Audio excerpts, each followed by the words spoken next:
जय हिंद बच्चों, वितान क्लासेस में आप सबका स्वागत है। और आज मैं कक्षा 10 विज्ञान का पार्ट 2 ले रहा हूं। पिछले वीडियो में मैंने रासायनिक अभिक्रिया समीकरण से संबंधित जितने भी अच्छे प्रश्न थे, बोर्ड परीक्षा में आने वाले प्रश्न थे, उसको कवर किया है। आज मैं पार्ट 2 को लूंगा। दूसरा पार्ट है अम्ल, क्षारक एवं लवण। उसमें जो भी अच्छे प्रश्न बन रहे हैं और कम से कम समय लेने की कोशिश करूंगा ताकि आपका ज्यादा समय वेस्ट ना हो और अच्छे प्रश्न मैं ले सकूं। तो चलते हैं पार्ट 2, अम्ल, क्षारक एवं लवण। अब देखो, सबसे पहले हम अम्ल और क्षार के बारे में पढ़ेंगे। अम्ल और क्षार में जो महत्वपूर्ण चीजें वही पढ़ेंगे। अब देखो, अम्ल क्या करता है, अम्ल स्वाद में कैसे होते हैं। तो अम्ल स्वाद में खट्टे होते हैं और क्षार स्वाद में क्या होते हैं, कड़वे होते हैं। एक प्रश्न छोटा सा आया हुआ था बोर्ड में कि स्वाद के आधार पर अम्ल और क्षार में अंतर लिखिए। तो स्वाद के आधार पर पूछे तब आप लिखोगे अम्ल स्वाद में खट्टे होते हैं और क्षार स्वाद में कड़वे होते हैं। और लिटमस की क्रिया के आधार पर पूछे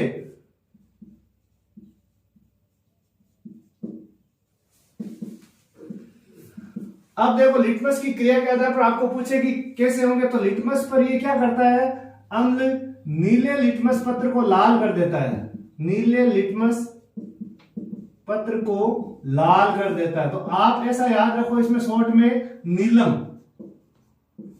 नीलम से क्या याद रखेगा, क्या रहेगा कि नीले को नीले को लाल करता है वो अम्ल है। अम की ध्वनि आ रही है। तो नीले को नीलम यानी नीले को लाल करता है वो अम्ल है। बस इतना आप याद रख लो। क्षार क्या करता है, लाल लिटमस पत्र को नीला कर देता है। अब उसको क्या लिखेंगे, क्षालानी। शॉर्ट में इसका क्षालानी। क्षालानी वाला क्षार लाल को नीला कर देता है, यह है क्षालानी। अब इससे आगे पढ़ेंगे कि भाई इनकी उपस्थिति का कैसे पता चलता है। तो इनके लिए सूचक है। सूचक से हमें पता चलता है कि अम्लीय है या क्षारीय मिलन।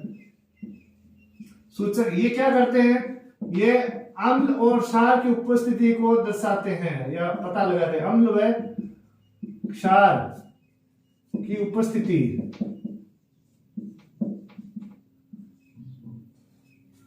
अम्ल और क्षार की उपस्थिति या क्षार की जांच के लिए ये अपन काम में लेते हैं, की जांच के लिए। अब देखो, कुछ तो है आपके प्राकृतिक सूचक और कुछ है संश्लेषित सूचक। तो ये आपको इनमें तो ये ज्यादा कोई खास है नहीं, लेकिन जो मैं अब लिख रहा हूं वो आपके लिए इंपॉर्टेंट है। प्राकृतिक सूचक। अब मान लो आपको पूछ ले 2 प्राकृतिक सूचकों के नाम लिखिए। सूचक क्या होता है, पहले तो ये देखें कि सूचक है वो अम्ल और क्षार की उपस्थिति की जांच करते हैं कि अम्ल और क्षार है या नहीं।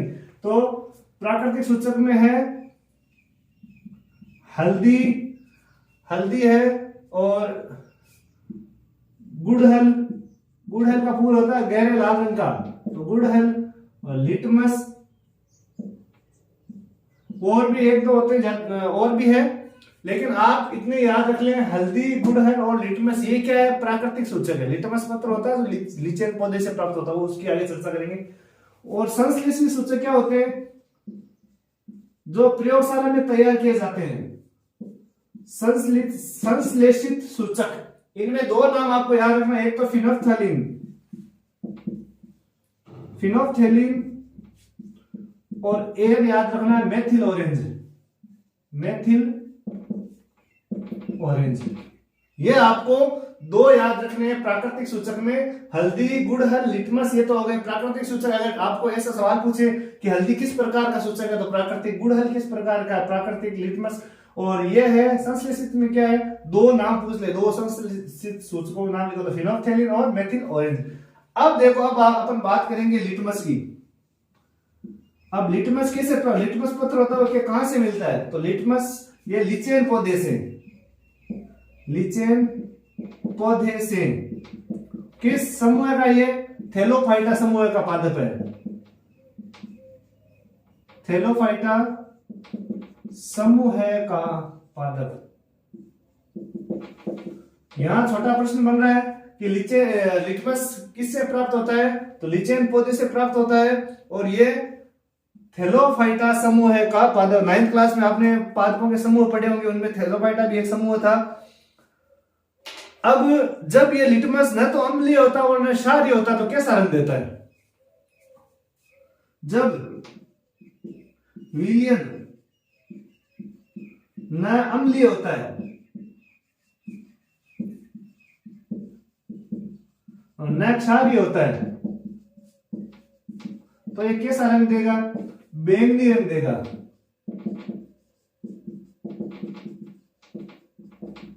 ये कैसा रंग देगा?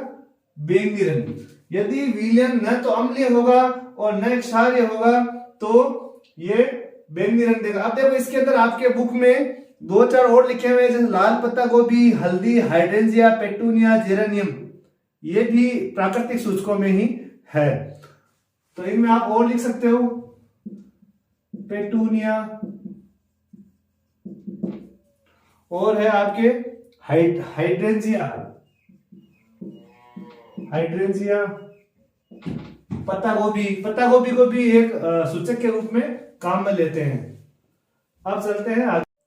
अब देखो कुछ अम्ल है, उनके सूत्र आपको याद रखने वो मैं बता देता हूं। जैसे हाइड्रोक्लोरिक अम्ल, हाइड्रोक्लोरिक अम्ल, साथ में जो अन्य पार्ट में कुछ चीजें आ रही वो भी मैं आपको कवर करूंगा कि HCl ये क्या है? हाइड्रोक्लोरिक अम्ल है और ये कहां पाया जाता है? आमाशय में। बस ये ध्यान रखना, आमाशय में भी पाया जाता है। मान लो हम ये सवाल आ जाए आमाशय में कौन सा अम्ल पाया जाता है तो साथ में कवर कर रहा हूं मैं, HCl हाइड्रोक्लोरिक अम्ल पाया जाता है। इसके बाद है सल्फ्यूरिक अम्ल, सल्फ्यूरिक अम्ल यह है H2SO4, इसको क्या कहते हैं? अम्लों का राजा, अम्लों का राजा कहते हैं सल्फ्यूरिक अम्ल को। उसके बाद है एसिटिक अम्ल, एसिटिक अम्ल CH3COOH। अब देखो जो आप चौथे पार्ट में COOH समूह है, ये अलग अलग सकते। अगर इसमें पूछे कौन सा समूह जुड़ा हुआ है तो इसमें COOH ओइक समूह जुड़ा हुआ है। एसिटिक अम्ल है। और उसके बाद है ये अम्ल, उसके बाद कुछ यौगिक है मैग्नीशियम हाइड्रोक्साइड, इनके भी आप सूत्र याद रखें। मैग्नीशियम हाइड्रोक्साइड जो इंपॉर्टेंट है वही दिखा रहा हूं मैं। मैग्नीशियम हाइड्रोक्साइड का सूत्र है MgOH का होल ट्वाइस। ये सूत्र क्या है आपको पता होगा, ये है milk of magnesia, milk of magnesia. इसका कहाँ उपयोग होता है? पेट में अम्लता बढ़ने पर, पेट में अम्लता बढ़ने पर उदासीन करने में, उस अम्लता को उदासीन करने में इसका उपयोग होता है। पेट में जब अम्लता बढ़ जाती है तो उसे उदासीन करने में इसका उपयोग होता है, मिल्क ऑफ मैग्नीशिया का। उसके बाद है एक कैल्शियम हाइड्रोक्साइड, इसका भी आपको सूत्र याद रखना है। कैल्शियम हाइड्रोक्साइड का क्या सूत्र है? कल ही उसको पहले पार्ट में पढ़ा था। कैल्शियम हाइड्रोक्साइड CaOH का होल ट्वाइस। ये क्या? बुझा हुआ चूना, बुझा हुआ चूना। ये आपको ये सूत्र और इस तरीके के जो भी है वो आप याद रखें ताकि कहीं आपको ऐसे मिल जाए तो आपकी गलती नहीं हो। अब इससे आगे हम पढ़ेंगे गंधीय सूचक। ये भी इंपॉर्टेंट चीज है, अच्छी ध्यान रखना। गंधीय सूचक, मान लो सूचक नहीं पूछे और आपको गंधीय सूचक पूछ ले तो इसका ध्यान रखना है, मोस्ट चीज है। गंधीय सूचक क्या है? वे पदार्थ जिनकी गंध अम्लीय या क्षारीय माध्यम में भिन्न हो जाती है। वे पदार्थ जिनकी गंध अम्लीय व क्षारीय माध्यम में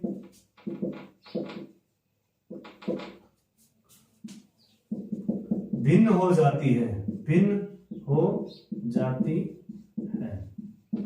यानी ये ऐसे पदार्थ हैं जिनकी गंध, अगर इनको अम्लीय माध्यम में ले जाएंगे तो इनकी जो नेचुरल गंध आ रही है वो चेंज हो जाएगी, क्षारीय में ले जाएंगे तो चेंज हो जाएगी। तो इसका मतलब ये गंधीय सूचक है, तो इन्हें गंधीय सूचक कहते हैं।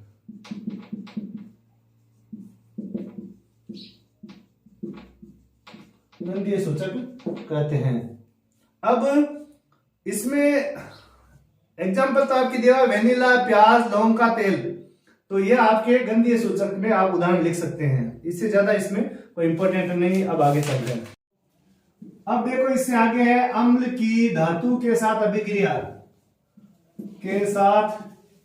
अभिक्रिया, यहां एक छोटा प्रश्न बन रहा है आपके लिए कि भाई अम्ल की धातु के साथ अभिक्रिया कराने पर कौन सी गैस निकलती है? तो हाइड्रोजन गैस निकलती है। ध्यान रखना है आपको कि अम्ल प्लस धातु, अम्ल की धातु के साथ क्रिया करवाई तो लवण बना और हाइड्रोजन गैस।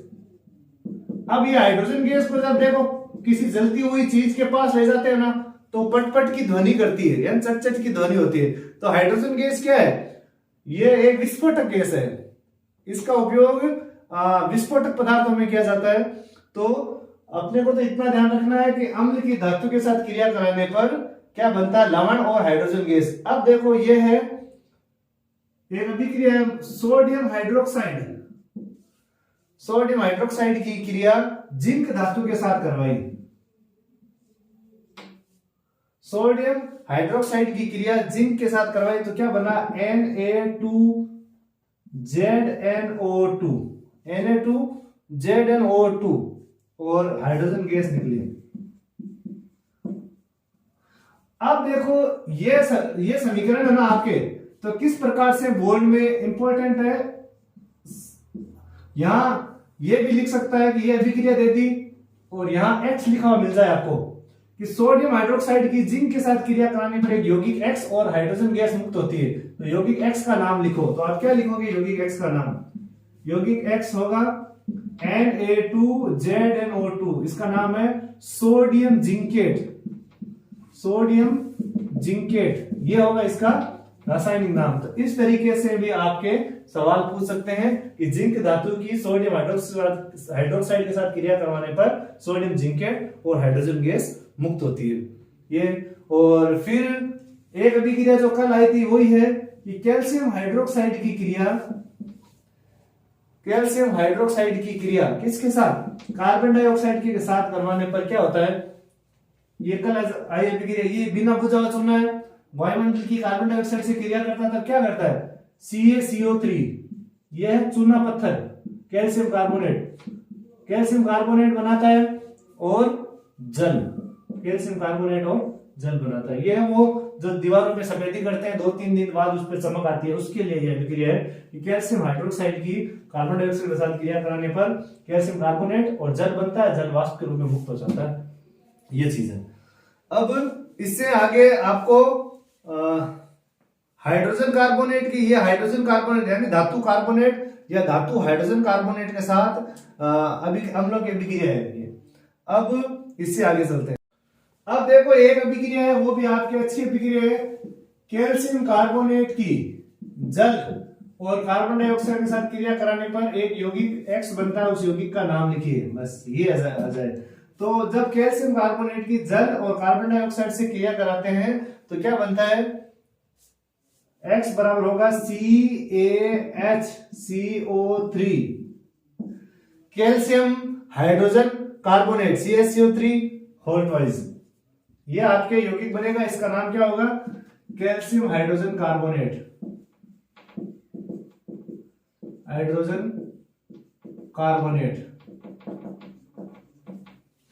यानी कैल्शियम कार्बोनेट की जल और इसके साथ क्रिया कराएंगे तो कैल्शियम हाइड्रोजन कार्बोनेट बनेगा। और ये क्या है? जल में विलेयशील है, जल में विलेयशील। अब इसको सवाल कैसे बनाएंगे कि कैल्शियम चूना पत्थर की क्रिया जल या वाष्प मान लो और कार्बन डाइऑक्साइड के साथ कराने पर एक यौगिक X बनता है जो जल में विलेयशील है, यौगिक X का नाम लिखो। तो CaHCO3 कैल्शियम हाइड्रोजन कार्बोनेट बनेगा।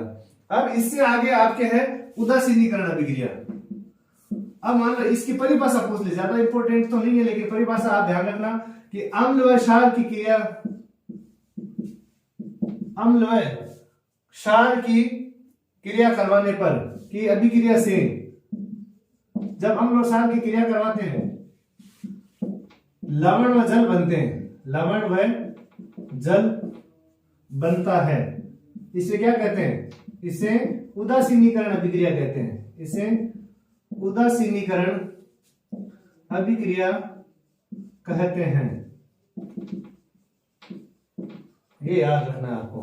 अम्ल और क्षार की क्रिया जब करवाते हैं तो लवण और जल बनता है, इस अभिक्रिया को उदासीनीकरण अभिक्रिया कहते हैं। अब आप यहाँ अभिक्रिया लिख दो, NaOH सोडियम हाइड्रोक्साइड की क्रिया हाइड्रोक्लोरिक अम्ल के साथ करवाने पर, ये क्षार और ये अम्ल, इसकी क्रिया करवाने पर क्या बनता है, सोडियम क्लोराइड NaCl और H2O जल बनता है। सोडियम क्लोराइड और जल बनता है। अब सोडियम क्लोराइड क्या है, नमक है। जब जो नमक हम खाने में काम में लेते हैं वो है सोडियम क्लोराइड। तो सोडियम हाइड्रोक्साइड ये क्षार की क्रिया अम्ल से करवाने पर ये लवण बन गया और ये जल बन गया। तो ये उदासीनीकरण अभिक्रिया का उदाहरण। देखो एक छोटा प्रश्न खाली जगह के लिए आ सकता है, रिक्त स्थान के लिए आपका अच्छा प्रश्न है कि अधात्विक ऑक्साइड, एक तो आ जाए आपके मान लो धात्विक ऑक्साइड। धात्विक ऑक्साइड किस प्रकृति के होते हैं, धात्विक ऑक्साइड प्रकृति के होते हैं, ये आ जाए होते हैं। तो आपको लिखना धात्विक ऑक्साइड किस प्रकृति के होते हैं, क्षारीय प्रकृति के। धात्विक ऑक्साइड क्षारीय या क्षार के प्रकृति के होते हैं। और अधात्विक ऑक्साइड ये किस प्रकृति के होते हैं, तो अधात्विक ऑक्साइड अम्लीय प्रकृति के होते हैं। अधात्विक ऑक्साइड अम्लीय प्रकृति के होते हैं। ये दो आपको खाली जगह वाली प्रश्नों के लिए आपको ध्यान रखना है कि धात्विक ऑक्साइड क्षारीय प्रकृति के होते हैं और अधात्विक ऑक्साइड अम्लीय प्रकृति के होते हैं। अब देखो यहाँ एक अच्छा प्रश्न है कि अम्ल का जलीय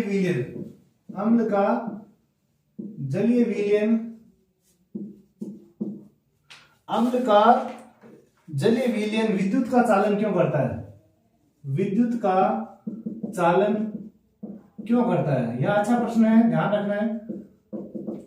इसका उत्तर क्या होगा कि देखो अम्ल है वो जल में H+ आयन देते हैं। अम्ल विलयन में H+ आयन देते हैं।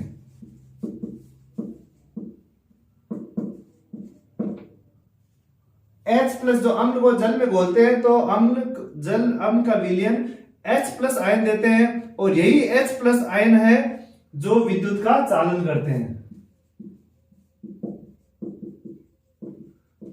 आयन विद्युत चालन के लिए उत्तरदायी है, चालन के लिए उत्तरदायी है। तो अगर आपको पूछे कि अम्ल का जलीय विलयन विद्युत का चालन क्यों करता है, तो अम्ल H+ आयन उत्पन्न करता है और यह आयन विद्युत का चालन करते हैं। अब चलते हैं हम आगे। अब देखो एक अच्छा सवाल है यहाँ पे कि मान लो अम्ल को जल में घोलते हैं तो हमें जल को अम्ल में घोलना चाहिए या अम्ल को जल में घोलना चाहिए। तो एक इसमें आपके सवाल भी है कि अम्ल को तनुकृत करते समय ये क्यों अनुशंसित किया जाता है कि अम्ल को जल में मिलाना चाहिए न कि जल को अम्ल में। बहुत अच्छा प्रश्न है। अम्ल को तनुकृत करते समय यह क्यों अनुशंसित किया जाता है कि अम्ल को जल में मिलाना चाहिए, अम्ल को जल में मिलाना चाहिए न कि जल को अम्ल में।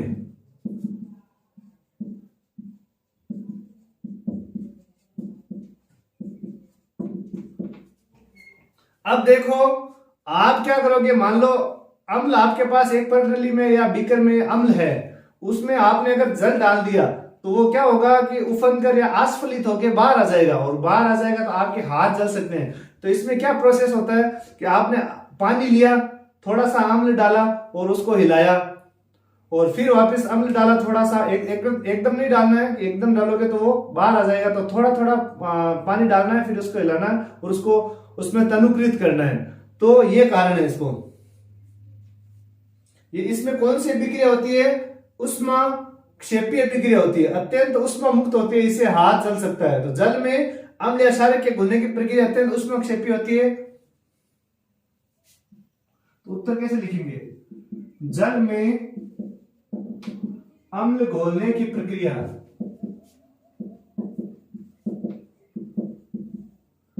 अत्यंत उष्माक्षेपी होती है, उष्माक्षेपी होती है।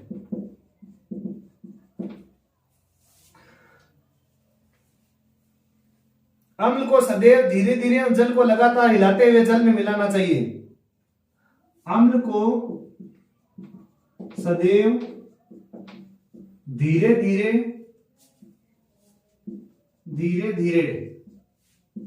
एवं जल को लगातार हिलाते हुए जल में मिलाना चाहिए। जल में मिलाना चाहिए।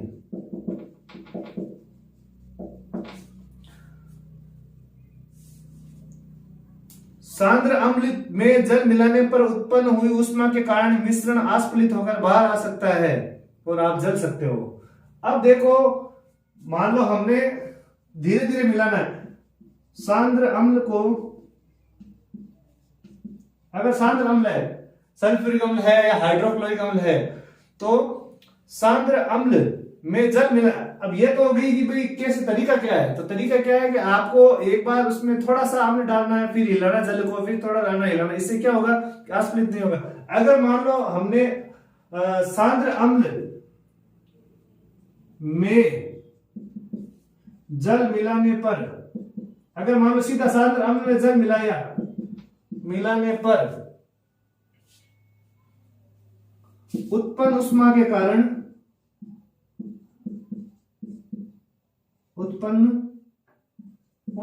कारण जल या अम्ल, जब ऊष्मा उत्पन्न होती है तो उसके कारण मिश्रण क्या होगा? उफन कर बाहर आ जाएगा। मिश्रण आस्फलित हो सकता है। आस्फलित का मतलब होता है उफन सकता है।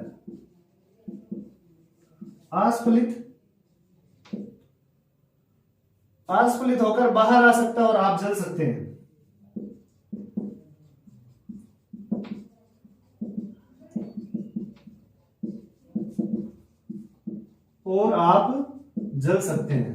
ये बहुत अच्छा प्रश्न है, अच्छी तरीके से याद करें इसको। तो ये प्रश्न है, अम्ल को तनुकृत करते समय ये क्यों अनुशंसित किया जाता है कि अम्ल को जल में मिलाना चाहिए, न कि जल को अम्ल में? तो पहले तो ये बताया कि भाई जल में अम्ल घोलने की प्रक्रिया उष्माक्षेपी होती है, बहुत ज्यादा उष्मा मुक्त होती है। तो तरीका क्या है कि अम्ल को सदैव जल में मिलाना चाहिए। वो अम्ल धीरे धीरे डाल के और जल को हिलाते रहना चाहिए ताकि वो आस्फलित ना हो। अगर सांद्र अम्ल में जल मिलाया तो उसके अंदर अत्यंत उष्मा उत्पन्न हो सकती है और मिश्रण आस्फलित होकर बाहर आ सकता है और आप जल सकते हैं। तो इसलिए हमें जल में अम्ल मिलाना चाहिए। अब देखो, इससे आगे एक बहुत अच्छी परिभाषा है तनुकरण। तनुकरण की मैं साथ में लिखा देता हूं कि तनुकरण किसे कहते हैं। तनुकरण किसे कहते हैं? तो जल में अम्ल या क्षारक मिलाने पर आयन की सांद्रता में प्रति इकाई आयतन में कमी हो जाती है। इस प्रक्रिया को तनुकरण कहते हैं। उत्तर क्या लिखेंगे? जल में अम्ल या क्षारक मिलाने पर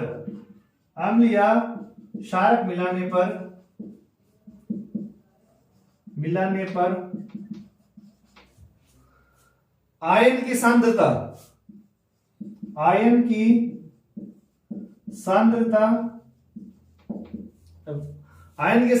H3O हाइड्रोनियम आयन या हाइड्रोक्सिल आयन में प्रति इकाई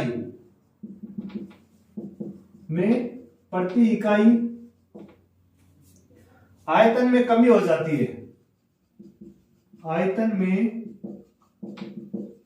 जाती है।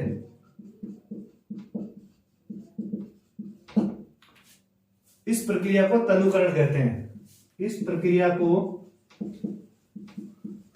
कहते हैं। अच्छी परिभाषा है, याद रखना आपको। ये तीनों प्रश्न बहुत अच्छे इंपॉर्टेंट प्रश्न है, इसलिए मैंने लिखा है। ये तो ज्यादा नहीं है, लेकिन ये प्रश्न दूसरा और ये तीसरा दोनों अच्छे प्रश्न है। तनुकरण किसे कहते हैं? जल में अम्ल और क्षारक, जल में अगर मान लो अम्ल और क्षारक मिलाएंगे तो उनकी सांद्रता में प्रति इकाई आयतन में कमी हो जाएगी, यानी उनकी सांद्रता कम हो जाएगी। तो इस प्रक्रिया को हम क्या कहेंगे? तनुकरण। अब देखो इससे आगे है पीएच स्केल। पीएच स्केल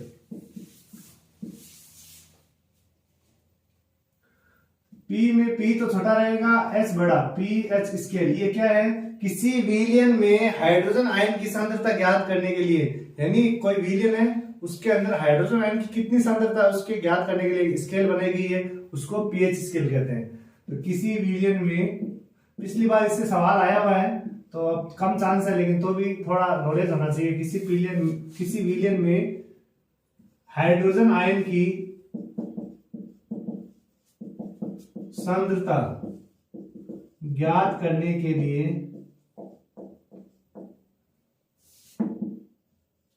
एक स्केल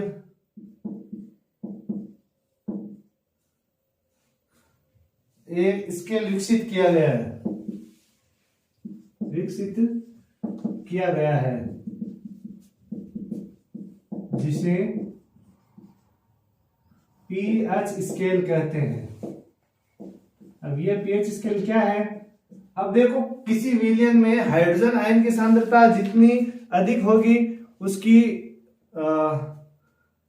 पीएच मान उसका उतना ही कम होगा। अब यहां हम पीएच स्केल बनाते हैं। अब देखो ये है आपके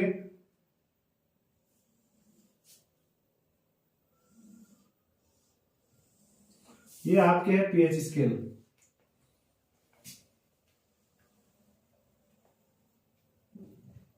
ये है सांद्रता। ये मान लो हाइड्रोजन आयन की सांद्रता आगे जाते जाते धीरे धीरे कम हो रही है। अब ये यहां मान लो 7 है, पीएच का मान 7 है, तो 7 के इस साइड में, बाई साइड में अम्लीय प्रकृति बढ़ रही है, बढ़ती हुई अम्लीय प्रकृति,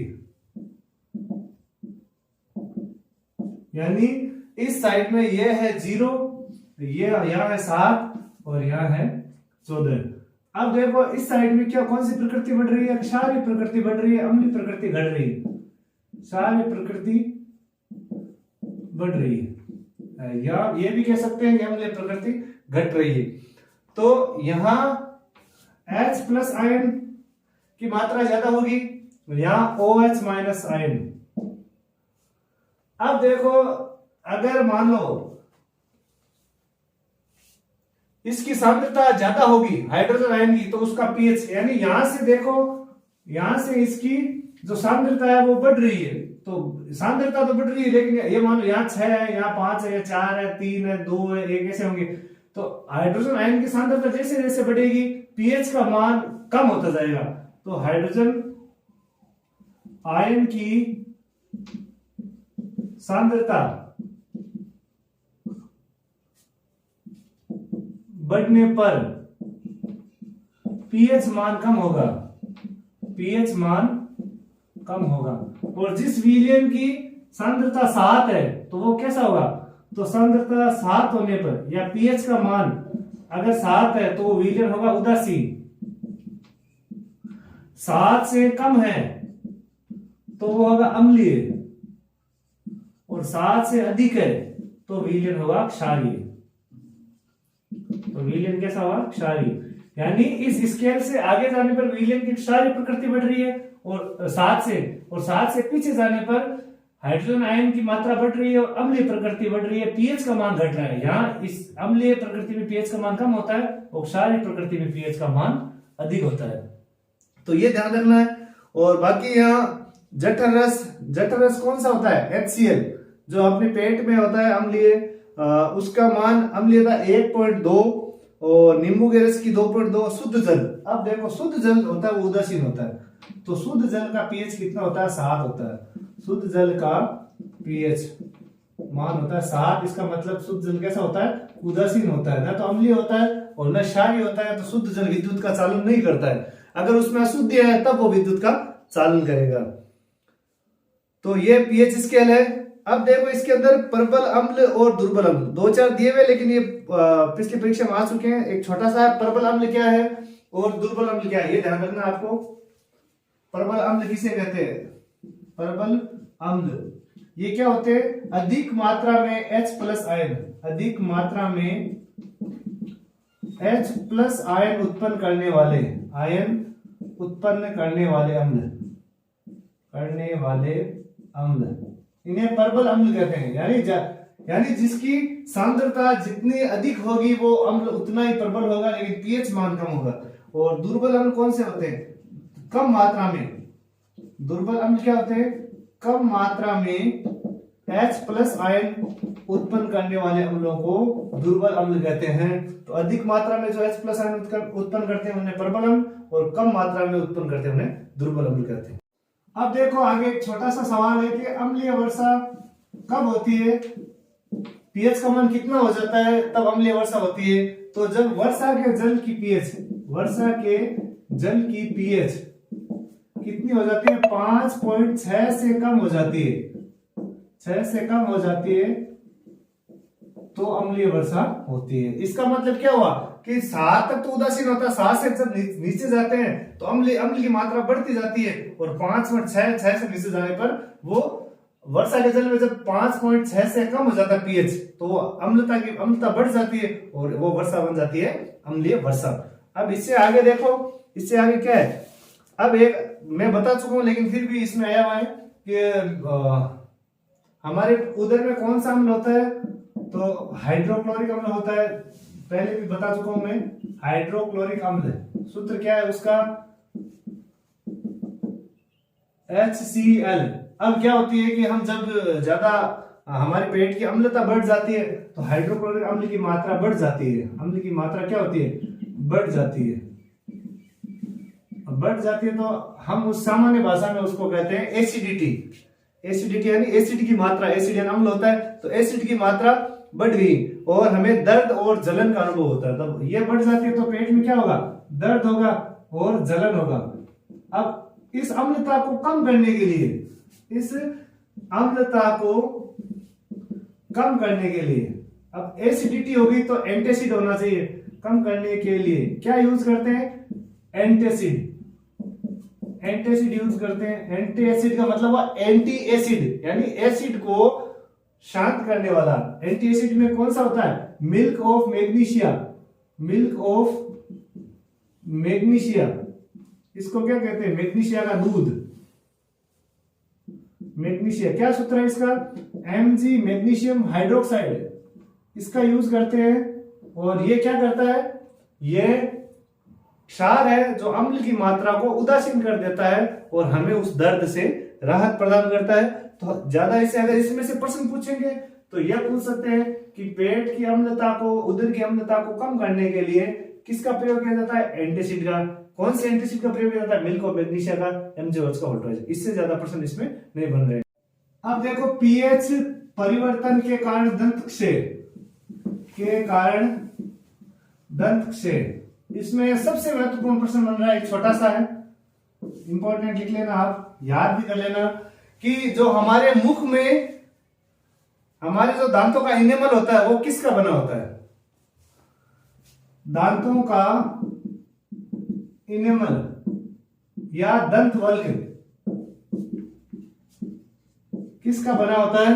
तो ये होता है calcium hydroxy apatite. Calcium hydroxy apatite, ये आपको नाम याद रखना है, कंठस्थ करना इस नाम को। और ये किसका क्रिस्टलीय रूप है? यानी ये किसका रूप है? कैल्शियम फॉस्फेट का क्रिस्टलीय रूप।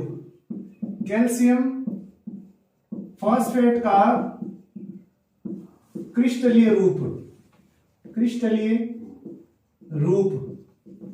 यानी अब यह प्रश्न बनता है कि दांतों का इनेमल किसका बना होता है? तो दांतों का इनेमल कैल्शियम हाइड्रोक्सी एपेटाइट का बना होता है, जो शरीर का सबसे कठोर पदार्थ है। हमारे मानव शरीर का सबसे कठोर पदार्थ है, सबसे कठोर पदार्थ है। ये याद रखना है, बस इसका आप कंठस्थ कर लेना, इसका नाम दांतों का एनिमल वाला, ये सबसे इंपॉर्टेंट है इस पार्ट में। अब देखो इससे आगे क्या है, जब हमारे मुख का पीएच यानी हमारे मुंह का पीएच है उसका मान 5.5 से कम हो जाता है तो क्या शुरू हो जाता है, दंत क्षय। दंत क्षय का क्या मतलब है, दांत खराब होने स्टार्ट हो जाते हैं, यानी दांतों में हम कहते हैं कीड़े लगे, ये लगे, तो अम्ल की मात्रा बढ़ जाती है तो दंत क्षय शुरू हो जाता है। और इसका मतलब क्या हुआ, मुख में अम्लता बढ़ गई, मुख में अम्लता बढ़ गई। अब इसके निवारण के लिए क्या यूज करते हैं, जब अम्लता बढ़ती है तो क्षारीय पदार्थ यूज देते हैं, तो क्षारीय दंत मंजन या टूथपेस्ट, क्षारीय दंत मंजन काम में लेते हैं, या उसको टूथपेस्ट भी कहते हैं, जो हम काम में लेते हैं दांत साफ करने के लिए। तो दंत मंजन या टूथपेस्ट ये कैसा होता है, क्षारीय, ये मुख की अम्लता को कम कर देता है जिससे दंत क्षय रुक जाता है।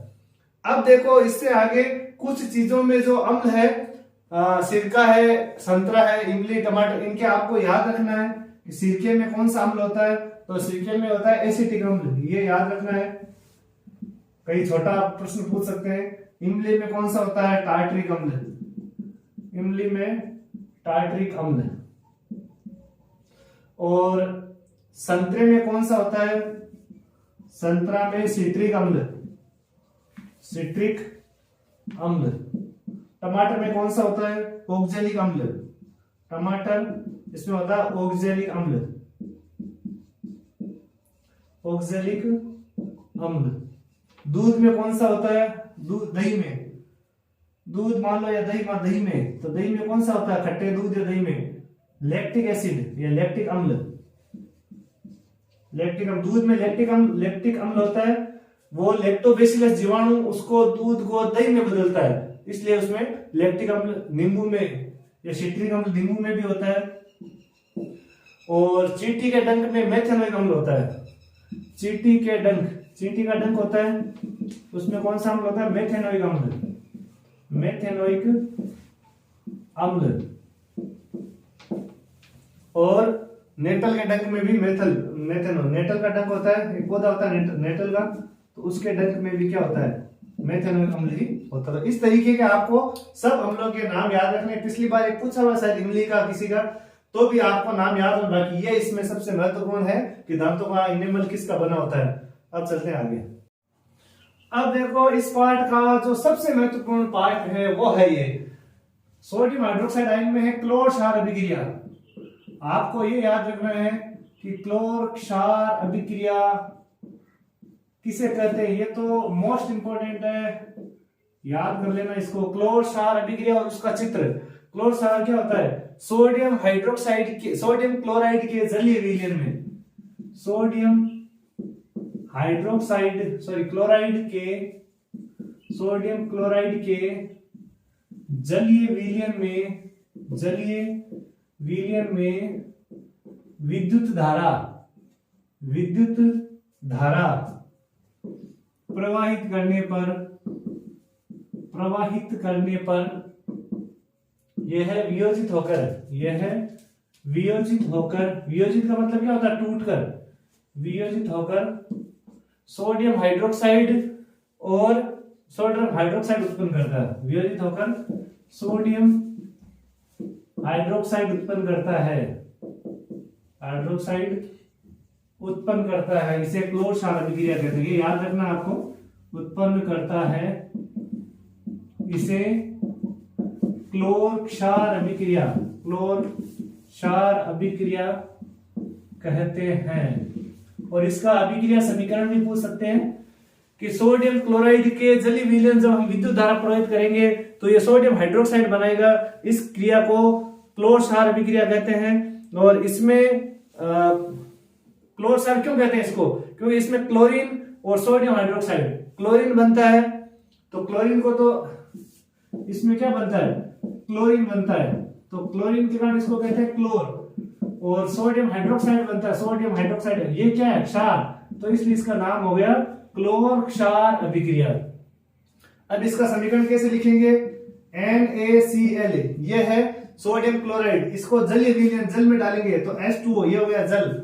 अब इससे क्या बनेगा, sodium hydroxide NaOH, sodium hydroxide बन गया, carbon dioxide sorry chlorine gas बन गई और H2 गैस बन गई, हाइड्रोजन गैस बन गई। यानी सोडियम क्लोराइड को 2NaCl संतुलित करेंगे तब 2NaCl प्लस 2H2O और 2NaOH और प्लस Cl2 प्लस H2।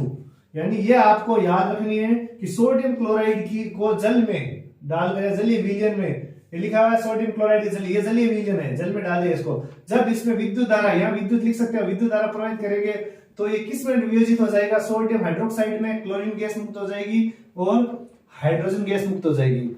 अब इसमें इसका ये चित्र बनाएंगे। अभी क्लोरीन गैस कहां मुक्त होती है, तो इसमें क्लोरीन गैस तो बनती है एनोड पर, एनोड पर बनती है क्लोरीन गैस, और हाइड्रोजन गैस बनती है कैथोड पर, और कैथोड पर बनेगी हाइड्रोजन गैस। तो इससे यही है प्रश्न। और कैथोड पर सोडियम हाइड्रोक्साइड विलयन का निर्माण भी होता है, और कैथोड पर एक और बनता है, क्या बनता है, सोडियम हाइड्रोक्साइड का विलयन, NaOH का विलयन भी यहां कैथोड पर बनता है। अब देखो, अब इसका क्लोर क्षार अभिक्रिया का हम बनाएंगे चित्र। एक बार फिर बता देता हूं कि सोडियम क्लोराइड के जलीय विलयन में विद्युत धारा प्रवाहित करने पर ये वियोजित होकर सोडियम हाइड्रोक्साइड उत्पन्न करता है, इसे क्लोर क्षार अभिक्रिया कहते हैं। तो इसमें क्लोरीन को क्लोर और NaOH क्षार है, ये इसकी अभिक्रिया, ये इंपॉर्टेंट है। NaCl प्लस 2H2O विद्युत 2NaOH plus Cl2 plus H2, यानी क्लोरीन गैस भी बनती है, हाइड्रोजन गैस भी बनती है, और ये क्षार बन गया। अब क्लोरीन गैस कहां बनेगी, एनोड में, कैथोड पे क्या बनेगी, हाइड्रोजन गैस बनेगी, और एक विलयन बनेगा किसका, सोडियम हाइड्रोक्साइड का विलयन। अब बनाते हैं इसका चित्र। अब देखो, ये है आपके क्लोर क्षार अभिक्रिया का चित्र, यानी क्लोरीन बनाने का चित्र। तो इसके अंदर क्या होता है, हमने क्या पढ़ा था कि सोडियम क्लोराइड, यानी इसके अंदर ये जल है, जल के अंदर सोडियम क्लोराइड, नमक क्या होता है, सोडियम क्लोराइड ही होता है। तो सोडियम क्लोराइड का घोल, और जब इसमें विद्युत धारा प्रवाहित करती है तो हमने क्या किया, यहाँ माइनस, ये तो माइनस वाला है, ये इलेक्ट्रोड है, ये तो कैथोड, और इधर वाली जो छड़ है ये है एनोड। अब इसमें जब विद्युत प्रवाहित करेंगे तब जो ऋणात्मक वो है, वो तत्व है, वो क्या किधर आएंगे, एनोड की ऋणात्मक ion, Cl ion, chlorine ion और OH आयन एनोड पर आएंगे। तो इसका मतलब क्या हुआ कि एनोड पर क्लोरीन गैस बनेगी और जो धनात्मक आयन है वो जाएंगे कैथोड की तरफ। तो कैथोड पे क्या बनेगी, हाइड्रोजन गैस बनेगी और एक विलयन प्राप्त होगा, किसका, सोडियम हाइड्रोक्साइड का विलयन प्राप्त होगा। किसका प्राप्त होगा, सोडियम हाइड्रोक्साइड का। तो एनोड पर तो बनेगी Cl2 गैस, पर इधर से ये Cl2 गैस निकल रही है, और कैथोड इधर ये झिल्ली है दोनों बीच में, और इधर ये कैथोड पे हाइड्रोजन गैस निकल रही है, और इधर एक घोल बनेगा NaOH सोडियम हाइड्रोक्साइड। अब देखो इनके उपयोग लिखे हुए हैं कि Cl2 क्लोरीन का उपयोग किस में किया जाएगा, जल की स्वच्छता में, पानी को साफ करने में क्लोरीन का किया जाता है, स्विमिंग पूल साफ करने में, PVC पॉलीवाइनिल क्लोराइड, PVC का मतलब है पॉलीवाइनिल क्लोराइड, रोगाणुनाशक में CFC क्लोरोफ्लोरोकार्बन कीटनाशक, इनमें किया जाता है। और जो H2 गैस बनी इसका उपयोग किसमें होगा, ईंधन में, ईंधन में किया जाता है, मार्गरीन खाद के लिए अमोनिया में किया जाता है। और ये नमक के घोल के साथ जो NaOH मिला है हमें, सोडियम हाइड्रोक्साइड मिला है, इसका उपयोग कहां किया जाता है, नमक के घोल NaOH के साथ, तो NaOH के साथ। तो इसका उपयोग किसमें होगा, धातुओं से ग्रीस हटाने के लिए, साबुन और अपमार्जक में, और कागज बनाने के लिए कृत्रिम फाइबर में। तो ये आपके क्लोर क्षार अभिक्रिया का चित्र है, और इसके जो समीकरण, अभिक्रिया समीकरण और इसकी परिभाषा अच्छी तरह से याद करें। अब आगे चलते हैं। अब इससे आगे है विरंजक चूर्ण। विरंजक चूर्ण का सबसे पहले तो सूत्र पूछ सकते हैं, तो CaOCl2, CaOCl2 ये है आपके विरंजक चूर्ण। अब इसे बनाने का समीकरण पूछ सकते हैं, बनाने का अभिक्रिया समीकरण कैसे बनाते हैं इसको, अभिक्रिया समीकरण, यानी विरंजक चूर्ण। एक नंबर का सवाल आ सकता है, विरंजक चूर्ण बनाने का रासायनिक समीकरण लिखिए। तो ये कैसे बनता है, कैल्शियम हाइड्रोक्साइड पर, कैल्शियम हाइड्रोक्साइड में, कैल्शियम हाइड्रोक्साइड क्या होता है, बुझा हुआ चूना। तो शुष्क बुझे हुए चूने में क्लोरीन गैस की क्रिया, शुष्क बुझे हुए चूने में जब क्लोरीन की क्रिया कराई जाती है तो CaOCl2 ये बनता है विरंजक चूर्ण, कैल्शियम हाइपोक्लोराइड और H2O और जल बनता है। तो यहां लिख देंगे शुष्क बुझा चूना, ये शुष्क बुझा हुआ चूना है। इस पर जब क्लोरीन गैस, ये क्लोरीन गैस है, इससे क्रिया करवाएंगे तो क्या बनेगा, विरंजक चूर्ण बन जाएगा और जल बन जाएगा। तो ये इसकी विरंजक चूर्ण बनाने का अभिक्रिया समीकरण है। और इसके दो उपयोग, दो से ज्यादा नहीं पूछेंगे, आप दो उपयोग याद कर लो। एक तो आप याद कर लो पीने के जल को शुद्ध करने में, पीने के जल को जीवाणु मुक्त करने में, जीवाणु मुक्त करने में, दो से ज्यादा नहीं पूछते। और दूसरा विरंजन, विरंजन का मतलब है कि रंजन यानी होता है रंजक यानी रंग, और वी यानी रहित, तो विरंजक यानी रंग रहित, या कागज उद्योग में जो उसका कागज का कलर रहित करते हैं रंग उड़ाने में, तो कागज उद्योग में इतना लिख दो बस बहुत है। तो इससे आगे और लिखो तो अपचायक के रूप में भी उपयोग होता है। तो ये है आपके विरंजक चूर्ण। अब चलते हैं आगे। अब इससे आगे है बेकिंग सोडा। पिछली बार इससे प्रश्न आया था, थोड़ा सा डिटेल, ज्यादा डिटेल में नहीं जाऊंगा। बेकिंग सोडा का सूत्र क्या है, NaHCO3। बेकिंग सोडा का यह सूत्र, इसको कहते हैं sodium hydrogen carbonate, sodium hydrogen carbonate. Baking सोडे का दूसरा नाम है सोडियम हाइड्रोजन कार्बोनेट। इसको बनाते कैसे हैं, तो बनाने का, बेकिंग सोडा बनाने का अभिक्रिया समीकरण, तो इसे कैसे बनाते हैं, जब NaCl की क्रिया, सोडियम नमक की क्रिया, जल, कार्बन डाइऑक्साइड और अमोनिया, जब NaCl की क्रिया जल, कार्बन डाइऑक्साइड और अमोनिया से करवाई जाती है, तो अमोनियम क्लोराइड NH4Cl और NaHCO3 बनता है।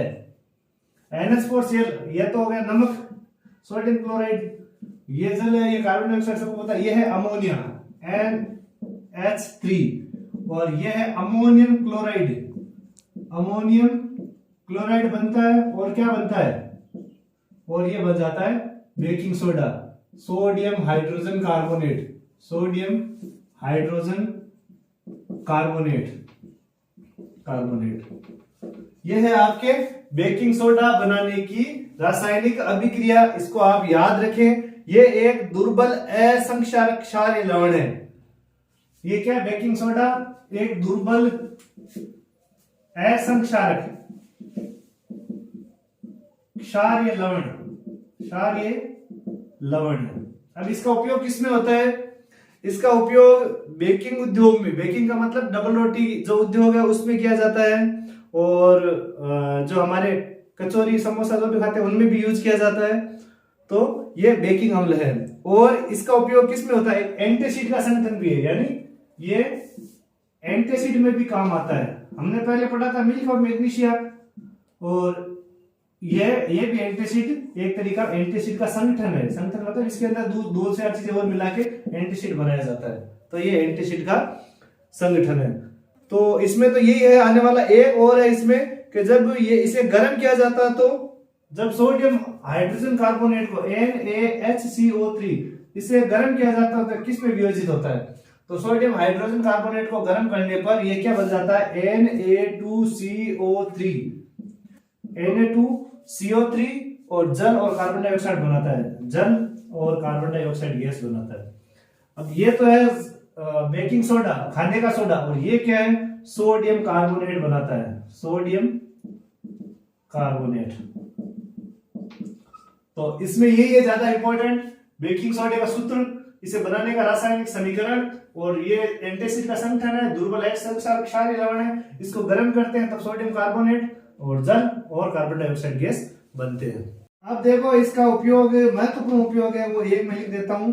इसका उपयोग सोडा अम्ल अग्निशमन में, सोडा अम्ल अग्निशामक में किया जाता है, अग्निशामक में किया जाता है। यहाँ छोटा प्रश्न बन सकता है कि सोडा अम्ल अग्निशामक में किसका उपयोग किया जाता है, तो बेकिंग सोडे का, सोडियम हाइड्रोजन कार्बोनेट का उपयोग किया जाता है। और बेकिंग उद्योग है, जो डबल रोटी वाला उद्योग है, उसमें भी इसका उपयोग किया जाता है। अब देखो इससे आगे है धोने का सोडा, कपड़े धोने का सोडा, इसको दूसरा नाम कहते हैं धावन सोडा, धावन सोडा। इसका सूत्र क्या है? Na2CO3 10H2O। अब देखो ये है सोडियम कार्बोनेट का, हम कह सकते हैं कि भाई सोडियम कार्बोनेट का जलीय विलयन है Na2CO3, ये तो है सोडियम कार्बोनेट और 10 अणु जल के हैं, तो ये है आपके धावन सोडे का सूत्र। अब इसको बनाते कैसे हैं? तो बनाने का अभिक्रिया समीकरण, बनाने का, किसको बनाने का? दोहने का सोडा, अभिक्रिया समीकरण। अब देखो किससे बनता है ये बनता है सोडियम कार्बोनेट से। सोडियम कार्बोनेट की क्रिया जल के साथ करवाने पर क्या बनता है? Na2CO3 10H2O। H2O, तो यहां 10 है तो इसको संतुलित करेंगे तो यहां भी 10 लिख देंगे, तो यह है आपका धावन सोडा। बस इतना याद रखना है, धावन सोडे का सूत्र, इसे बनाने का रासायनिक समीकरण सोडियम कार्बोनेट, यह है सोडियम कार्बोनेट, और जल के 10 अणु जल के साथ क्रिया करवाने पर सोडियम, ये धावन सोडा बनता है। और अब इसका उपयोग, दो उपयोग याद कर लो, सबसे इंपॉर्टेंट उपयोग है बोरेक्स में। किसका उपयोग किया जाता है? बोरेक्स के उत्पादन में। बोरेक्स क्या? सोडियम लवण, सोडियम लवण के उत्पादन में। बोरेक्स का दूसरा नाम है सुहागा। तो बोरेक्स के उत्पादन में एक तो इंपॉर्टेंट, और एक है जल की स्थायी कठोरता हटाने में, जल की स्थायी कठोरता हटाने में, कठोरता दूर करने में, मान लो दूर करने में। यही है, इससे ज्यादा इसमें कुछ इंपॉर्टेंट है नहीं, जो है वो मैंने सब लिखा दिया, इससे बाहर नहीं जाएगा। धावन सोडा का सूत्र, बनाने की अभिक्रिया समीकरण सोडियम कार्बोनेट से बनता है और बोरेक्स से उपयोग होता है, और जल की स्थायी कठोरता दूर करने में इसका उपयोग होता है। अब चलते हैं आगे। इससे आगे अब है क्रिस्टलन जल। इसकी परिभाषा है क्रिस्टलन जल क्या है? तो क्या लिखेंगे? लवण के एक सूत्र, लवण के एक सूत्र इकाई में जल के निश्चित अणुओं की संख्या, निश्चित अणुओं की संख्या को क्रिस्टलन जल कहते हैं, क्रिस्टल का जल कहते हैं, को क्रिस्टलन जल कहते हैं। अब देखो, अभी हमने धावन सोडे का सूत्र पढ़ा था, उसके अंदर क्या सूत्र था? Na2CO3 10H2O। तो 10H2O क्या है? वो क्रिस्टलन जल की मात्रा है उसके अंदर। तो उसी के अनुसार ये अपने यहाँ आया हुआ है कॉपर सल्फेट, कॉपर सल्फेट, या इसको नीला थोथा भी कहते हैं, नीला थोथा। अब कॉपर सल्फेट का क्या है? कॉपर सल्फेट का होगा CuSO4, लेकिन जब यहाँ 5 अणु जल के जुड़ जाते हैं तो ये बन जाता है नीला थोथा, कॉपर सल्फेट या नीला थोथा। तो ये है क्रिस्टलन जल, और ये आर्द्रता, यानी इसकी आर्द्रता की मात्रा है इसके अंदर। अब इससे आगे है जिप्सम। अब देखो जिप्सम से किसका निर्माण होता है? तो पहले तो हम जिप्सम लिखेंगे। जिप्सम का सूत्र क्या है? CaSO4 2H2O। यह है आपके जिप्सम का सूत्र, और इसी जिप्सम से निर्माण होता है प्लास्टर ऑफ पेरिस का। और प्लास्टर ऑफ पेरिस एक सफेद चिकना पदार्थ है जिसका उपयोग हड्डियों के टूटने पर मरम्मत में किया जाता है, और जो मूर्तियां बनती है वो प्लास्टर ऑफ पेरिस से भी, मूर्तियां वगैरह खिलौने वो भी बनते हैं। तो हम आगे पढ़ेंगे कि प्लास्टर ऑफ पेरिस का निर्माण कैसे होता है। अब इससे आगे है plaster of Paris, plaster of Paris. अब ये कैसे बनता है? जब जिप्सम का सूत्र क्या है? वो सूत्र भी लिख देते हैं ताकि याद हो जाए, बार बार लिखेंगे, जितना ज्यादा लिखोगे उतने ज्यादा याद होंगे। कैल्शियम सल्फेट CaSO4 और 2H2O, CaSO4 2H2O, ये जिप्सम का सूत्र है, को 373 डिग्री केल्विन, 373 केल्विन पर गर्म करने पर क्या प्राप्त होता है? प्लास्टर ऑफ पेरिस प्राप्त होता है, प्लास्टर ऑफ पेरिस प्राप्त होता है। जिप्सम को 373 डिग्री पे जब 373 केल्विन पे जब इसको गर्म करेंगे तो हमें क्या प्राप्त होगा, प्लास्टर ऑफ पेरिस।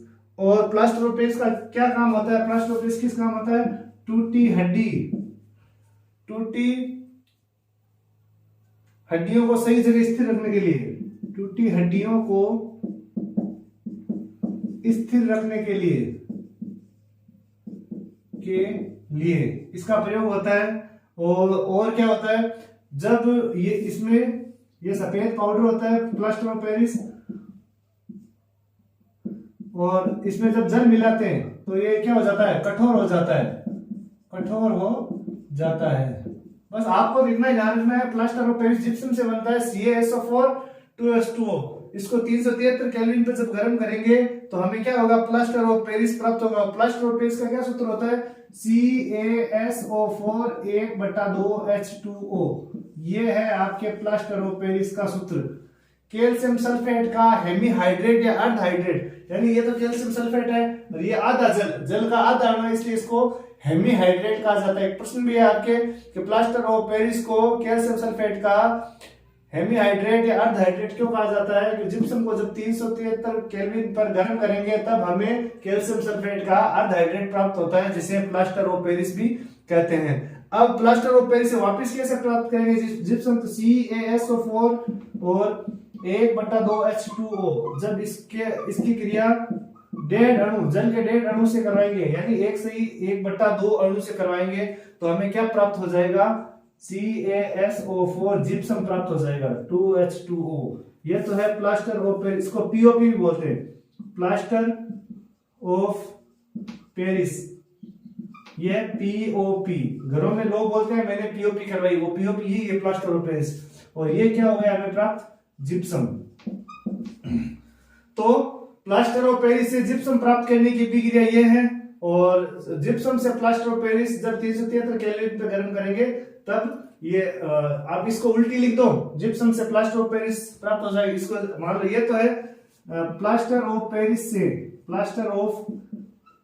से जिप्सम प्राप्त करने की अभिक्रिया, जिप्सम बनाने की अभिक्रिया।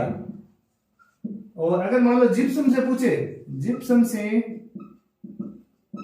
प्लास्टर ऑफ पेरिस POP बनाने की अभिक्रिया से मिला तो कैसे लिखोगे, CaSO4 2H2O। और जब इसको ऊपर लिखना आपको ये याद रखें, 373 केल्विन पे गर्म करेंगे तब CaSO4 1/2H2O प्लस 1 से 1/2H2O, ये जल का आधा अणु इससे निकल जाएगा। तो CaSO4 2H2O ये तो है जिप्सम से प्लास्टर ऑफ पेरिस बनाने की अभिक्रिया, और ये है प्लास्टर ऑफ पेरिस से जिप्सम बनाने की अभिक्रिया। तो ये है आपके दूसरा पार्ट, मैंने लगभग कंप्लीट करवाया। जो ज्यादा महत्वपूर्ण थे वो मैंने इसमें बता दिए कि कौन से सवाल ज्यादा आ सकते हैं, ज्यादा महत्वपूर्ण है। तो अब आपको मेरे हिसाब से बुक में से ज्यादा पढ़ने की जरूरत नहीं है, कम समय रहा है, तो आप इस वीडियो को देखोगे तो भी आपके ये पार्ट कवर हो जाएगा। तो आपको ये पार्ट कैसा लगा कमेंट बॉक्स में मुझे बताएं, और आपका कमेंट मुझे प्रोत्साहित करता है नए तरीके से मैं अपने तरीकों से आपको बताऊं और ज्यादा से ज्यादा इजी तरीका बताऊं। तो अगर आपको ये अच्छा लगा तो अपने दोस्तों के साथ जरूर शेयर करें, सब्सक्राइब करें चैनल को, और कमेंट भी करते रहें। अगर कोई समस्या है तो मैं आपको बताता रहूंगा। और फिर अब अगले वीडियो में मैं गणित कंटिन्यू करूंगा, और फिर विज्ञान के साथ में विज्ञान के भी पार्ट कंटिन्यू रखूंगा। तो पढ़ते रहिए। कहते हैं कि गिरते हैं घुड़सवार मैदान जंग में, वो क्या खा गिरेंगे जो चलते ही घुटनों के बल हैं। तो आप मेहनत करोगे, कोशिश करोगे तो एक दिन सफलता आपके कदम चूमेगी। इसी आशा के साथ धन्यवाद।